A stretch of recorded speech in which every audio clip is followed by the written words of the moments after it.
السلام عليكم ورحمة الله وبركاته. أهلا بيكم. إن شاء الله النهاردة هنتعلم إزاي بقى نبتدي إن إحنا نظبط لغة البايثون بتاعتنا. إيه الأوامر اللي إحنا محتاجينها؟ إيه هي؟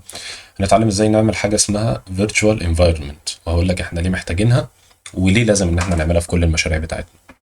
طبعا اتكلمنا في الدروس اللي فاتت بشكل نظري أكتر، وبرضه شرحنا كذا مثال عملي. النهارده بقى هنتكلم عن إيه؟ النهارده هنتكلم عن إحنا ليه أصلا نستخدم بايثون. اول حاجه زي ما قلت لك، طبعا انت لازم تكون بتعلم بايثون بشكل كويس علشان الموضوع يبقى سهل عليك هنا. طيب هي ليه بايثون اصلا؟ قال لك اول حاجه ان بايثون دي سهله جدا في قرايتها.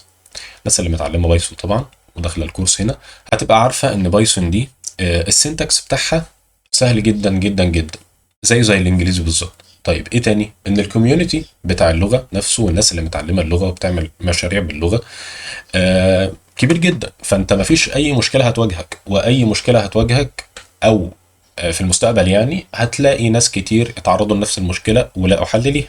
وطبعا دلوقتي مع وجود الاي اي، شات جي بي تي، جيميناي، ايا كان الاي اي اللي انت بتستخدمه، فموضوع حل المشاكل في البرمجه ده بقى سهل جدا.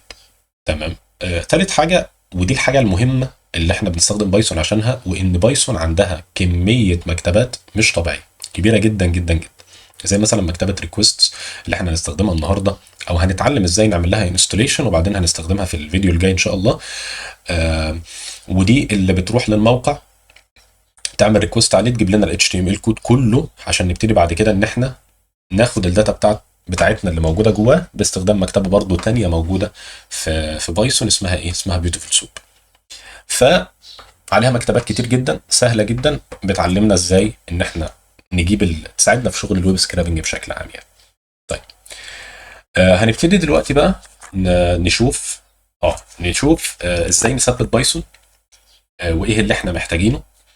فاحنا اول حاجه هندخل عندنا هنا في التيرمينال، وهنشوف بقى اذا كانت بايثون اصلا متثبته ولا مش متثبته. طبعا ما تقلقش خالص، انا هسيب لك كل الاكواد دي في الديسكربشن بتاع الفيديو او في الجيت هاب طبعا اللي هرفع عليه الداتا بتاعت الكورس. كل حاجه تبقى موجوده. يبقى شوف اول حاجه بايثون، هنا الفيرجن بتاعها موجود، معناها ان بايثون متثبته. طب لو بايثون مش متثبته، خلينا الاول برضو نشوف حاجه مهمه جدا، وهي البيب او البي اي بي. وده عباره عن ايه؟ ده عباره عن مدير الحزم اللي موجوده جوه بايثون. من الاخر ده الاب ستور بتاع بايثون اللي مجمع كل حاجه، اللي بيثبت لك كل حاجه. فخلينا نشوف الفيرجن بتاعه برضه، نفس الكوماند لاين هو هنا اهو فيرجن. تمام. بص عندك هيقول لك ان الفيرجن بتاعه موجود، ده معناه ان بايثون متثبته على جهازك. طب لو بايثون مش متثبته، هندخل هنا اهو على بايثون دوت اورج اهو. لا عشان نفتحها من الاول يعني ويت اهي بايثون دوت اورج، وتفتح من هنا وتعمل داونلود على طول للغه. هي المفروض من داونلود هنا اخر فيرجن موجود، وتنزل هنا انستولينج مانجر ومش عارف ايه.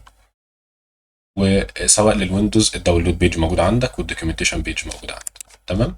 بتكتب امر بس، بتكتب خالص هنا بايثون بايثون انستول او داونلود انستول بايثون انستول، وتدخل على داونلود بايثون بتعمل لها داونلود على طول. تمام. بعد ما تعمل لها داونلود هتبتدي بقى ان انت تشوف الامر بتاع بايثون فيرجن هنا، والبي اي بي البيب فيرجن ده برضو اشتغل عندك، يبقى انت كده مثبت ايه؟ لغه بايثون معاك. طيب هنتكلم بعد كده على حاجه اسمها الفيرتشوال انفايرمنت. طيب اول وقبل ما تكتب اي سطر كود عامه لازم تاخد بالك من حاجه. نفترض ان انت دلوقتي راجل طباخ، تمام، ومطلوب منك تعمل كيكه، ومطلوب منك ان انت تعمل بيتزا. تمام. مكونات الكيكه دي ايه؟ سكر، بيض، مش عارف، فانيليا، كذا كذا كذا. حطيت انت المكونات دي على الترابيزه، وفي نفس الوقت جبت المكونات بتاعت البيتزا اللي هم دقيق وملح وزيتون وجبنه وصلصه وكذا وكذا وكذا وكذا، وجيت حطيتهم على نفس الترابيزه. طيب ما هو ممكن المكونات دي يختلطوا ببعض، لخبط ما بينهم، يحصل مشكله، ويبقى انت كده ايه؟ قصرت في شغلك. يبقى انت كده سبت مساحه ان الشغل بتاعك يبوظ.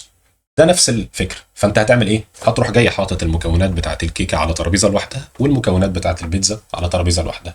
ده بالظبط اللي الفيرتشوال انفايرمنت بتعمله لك. بتعمل لك ايه من الاخر؟ احنا بنعمل ترابيزه لكل مشروع بادواته بحاجته ببابا غنوجه بحبشتكناته بكل اللي فيه. يعني ايه؟ بنجيب بنقول له المشروع الفلاني اللي هعمله بمكتبه ريكوست وبيوتيفول سوب وكذا وكذا وكذا، ده يتحط في فيرتشوال انفايرمنت لوحدها بحيث ان هي ما تاثرش على ادوات مشروع تاني. طيب احنا ازاي اصلا بنعمل الفيرتشوال انفايرمنت دي وازاي نفعلها؟ احنا اول حاجه خلينا نعمل فولدر هنسميه ماي سكرابر. تمام، ونبتدي ان احنا ندخل على الفولدر ده. خلينا نمسح. تمام، بعد ما ندخل على الفولدر هنبتدي بقى ان احنا نعمل البيئه الافتراضيه بتاعتي. بنعملها ازاي؟ بنكتب كده بايثون تمام سلاش داش ام. تمام، فينف، هنسميها فينف، ممكن تسميها اي حاجه تانية براحتك خالص، هي مش فارقه، بس ده اشهر اسم بيسموا بيه الايه، الفيرتشوال انفايرمنت. سميناها، نستنى شويه بس لغايه ما ايه ما تتثبت وهرجع لكم تاني.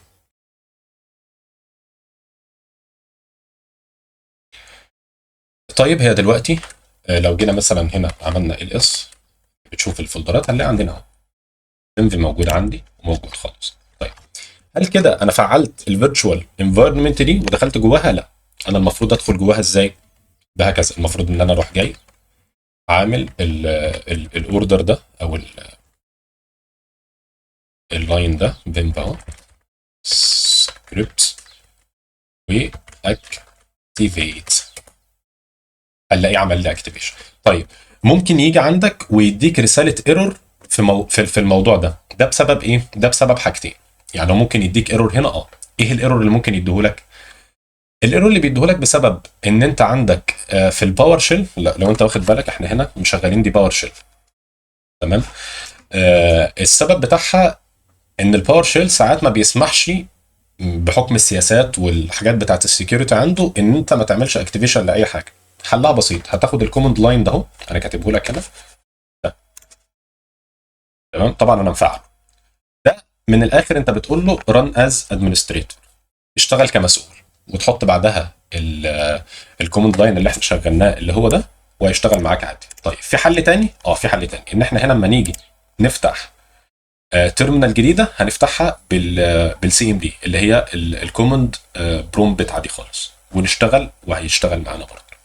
تمام، فدي حاجه. طيب كده احنا عرفنا ان احنا عملنا اكتيفيشن للفيرتشوال ماشين بتاعتنا. طيب لو تاخد بالك عرفت منين ان حصل لها اكتيفيشن؟ هنا كتب لي هنا ايه؟ فينف. يبقى انا كده شغال على الفيرتشوال ماشين اللي موجوده في البروجكت ده. خلينا نمسح طبعا الكلام ده كده.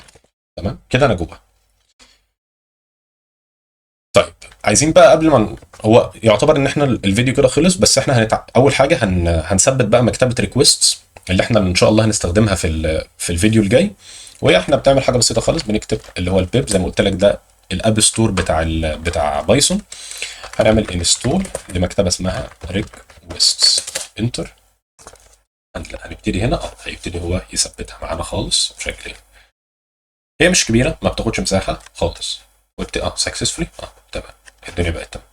بيقول لي هنا انت لو عايز ان انت تعمل ابديت للبايثون بتاعتك، انت ممكن ان انت تستخدم الكوماند لاين ده. بسيطه خالص، احنا ممكن نعمل لها ابديت، بس هي مش فارقه في اي حاجه. بيقول لك ان في ابديت نزل جديد هنا للاكسكيوشن، بس عملناه. طيب لو جيت انت هنا مش عارف تثبت ريكوست ازاي، هتدخل هنا تكتب اهو ريكويست انستول، تعمل كده هتلاقي موجوده قدامك، هتدخل عليها بشكل بسيط جدا. هتلاقي بتقول لك هنا اهو تعمل بيب انستول ريكويست، تاخد الكوماند لاين ده وبكل بساطه تحطه عندك في الفيجوال او التيرمينال بتاعتك. طبعا انا عشان مثبته قدامك فهو قال لي انت مثبته. وطبعا كل الاوامر دي هسيبها لك تحت في الديسكربشن. تمام، يبقى احنا كده في الدرس ده اتعلمنا كذا حاجه. اتعلمنا ان احنا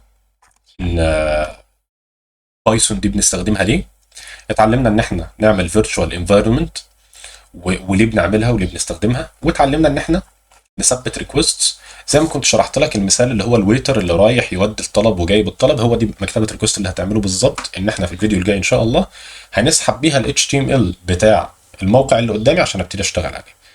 فبس ده كان كل حاجه النهارده. اتمنى الفيديو يكون عجبكم، والسلام عليكم.